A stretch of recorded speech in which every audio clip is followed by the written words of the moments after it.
Hi, this week I want to talk a bit about some of the ways that our communities can influence the way we interpret the Bible and the world.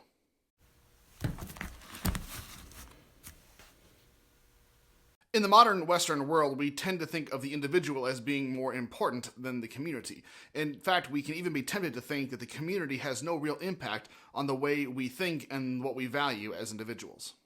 And this is made very clear whenever we do thought experiments like, if I were there, this is what I would have done. Or, if I lived at the time of Jesus, then I never would have run away when he was betrayed by Judas. Or, if I lived in Nazi Germany, I never would have participated with the Holocaust. Now, those things are, of course, easier said than done. There's a sense in which we can never really know what we would have done because we really weren't there. But whenever we say things like that, we tend to ignore the powerful impact that our communities have on how we think and act. The communities in which we find ourselves can have a significant and largely unrealized influence on us. And it can sometimes be hard to realize because sometimes the convictions of the community can become our own views as well. And then we may begin to think of ourselves that they were our views in the first place, that we joined the group because it shared our views. And in fact, we've always had those views. Something that's been noted over and over again by many different people is that we live in an increasingly polarized culture. Now, it used to be that if you knew what someone's position was on one issue, it wouldn't really tell you much of anything about what they believed on other issues. But increasingly, our society is such that if we know someone's view on one particular issue, we can pretty well predict what it will be across a whole raft of different issues. So either we have all become increasingly ideologically homogenized by our own choice as individuals, or the communities we're part of play a huge role in how we come to our own beliefs. In the age of social media, not only do we have this sense that everything we post is available for public viewing, over time we are also developing a long public record of the things we've said and the views that we've held that we can go back to and see this social molding happening in time. If a person were to be brought face to face with their history of statements and shown where they had changed their minds over the years, it's almost certain that they would say something like, I was still learning, I was still growing, and so I've changed my views because of the new evidence that I've gotten. And that may be the case for any one person, but because of the similarity and the consistency from person to person, it does seem to make it a little unlikely that everybody has made the same decisions at the same time. I had a friend who was raised in a family that was pretty much on one side of the political aisle and were raised to believe similarly. Well, at one point, they changed their mind on a single issue, but it was one that was pretty important for their life. And over the course of the next year or so, almost all of their positions switched to the opposite side of the political aisle. And I suppose it's possible that maybe it could be interpreted as that one issue really opened their eyes to other information out there. And once they had those eyes open, they were able to see all the ways in which their family upbringing blinded them to the truth. And so it was just a matter of freeing themselves from those shackles. But I am inclined to think that perhaps it might be more easily explained that it's easier for someone to fit into a group when they say, I'm with you on all these things, rather than saying, I'm really with you on this one thing, but not really on the rest of them. Another thing that makes me think this way is the way people in the North of America talk about the issue of slavery in the 18th and 19th centuries. It often seems like Northerners like me are simply not content of saying we were on the right side of history. We also feel like we need to make a comment to the effect that there's something about us Northerners that was somehow more intelligent or more fundamentally more ethical people because of our position on slavery. The thing is, though, in order to even begin to make sense out of that kind of point, we then have to ask the question, why should it be that everybody north of a point, or most people north of a point, were somehow more intelligent or somehow more ethically virtuous than everybody who is south of that same point?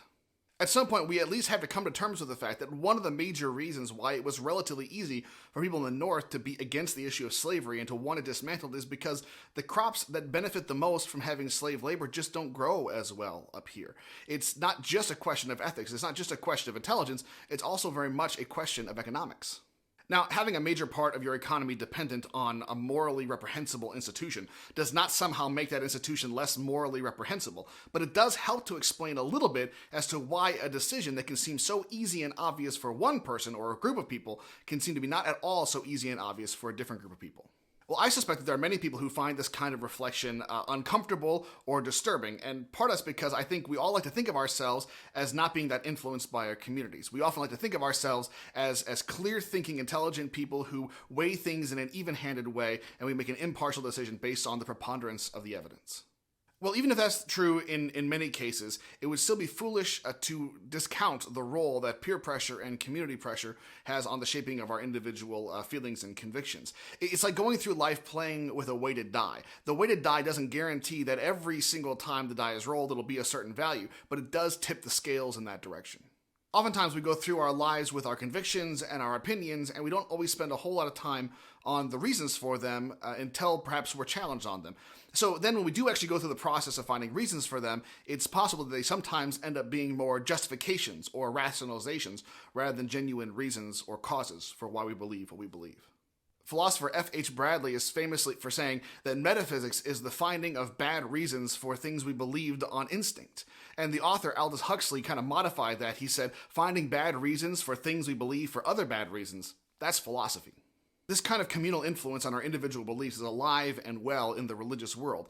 I'm part of a denomination that ordains women, but there are other denominations that don't ordain women. And have all the leaders, let alone all the members, really gotten to grips with all the biblical, theological, and historical issues involved? And even if they did, was it possible that after all that work, they might have changed their minds because of it? Many times we have made up our minds about what the Bible must say long before we ever do the kind of work we need to do to verify that it's what the Bible actually does say. You'll often hear that the best interpreter of Scripture is Scripture, and specifically we will often say that it's the clear passages of Scripture that shed light on what the unclear passages are. The only problem is we, across traditions and denominations, can't seem to agree on which passages are clear and which are difficult. It's precisely at that second order level where our interpretation is shaped by the things we've trained ourselves to find plausible or implausible that the influence of our community can so powerfully shape how we read the biblical text itself.